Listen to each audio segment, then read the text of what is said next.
Бишкектеги мамлекеттик тарых музейинде эгемендик элибиздин дөөлөтү аттуу көргөзмө ачылды.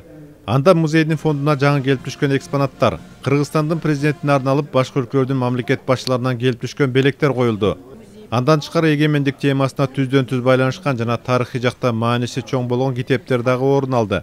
Бекеринен көргөзмөбүздө эгемендүүлүк бул элибиздин дөөлөтү деп атаган жокпуз. Себеби эгемендүүлүк деген сөздүн ичинде абдан көп символикалуу маани бар. Эң биринчи иретте бул эркиндигибиз, демократиябыз, дөөлөтүбүз, ушул биздин мамлекетибиздин өнүгүп өскөнү, баардык эл аралык кызматташтык, маданиятыбыз, тилибиз дей койчу баардык сөздөрдүн баардыгы ушул эгемендүүлүк деген бир сөздө батып турат.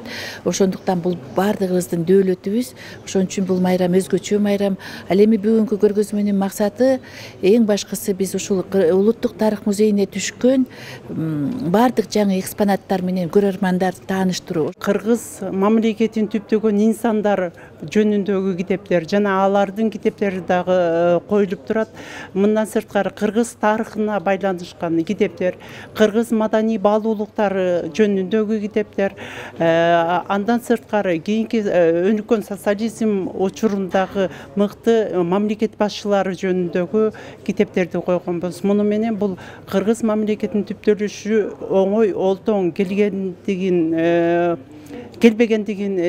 билдирмекчибиз жана азыркы окурмандарыбыз, музей көрөрмандары ушул китептерди менен да тааныш болсун каалайбыз.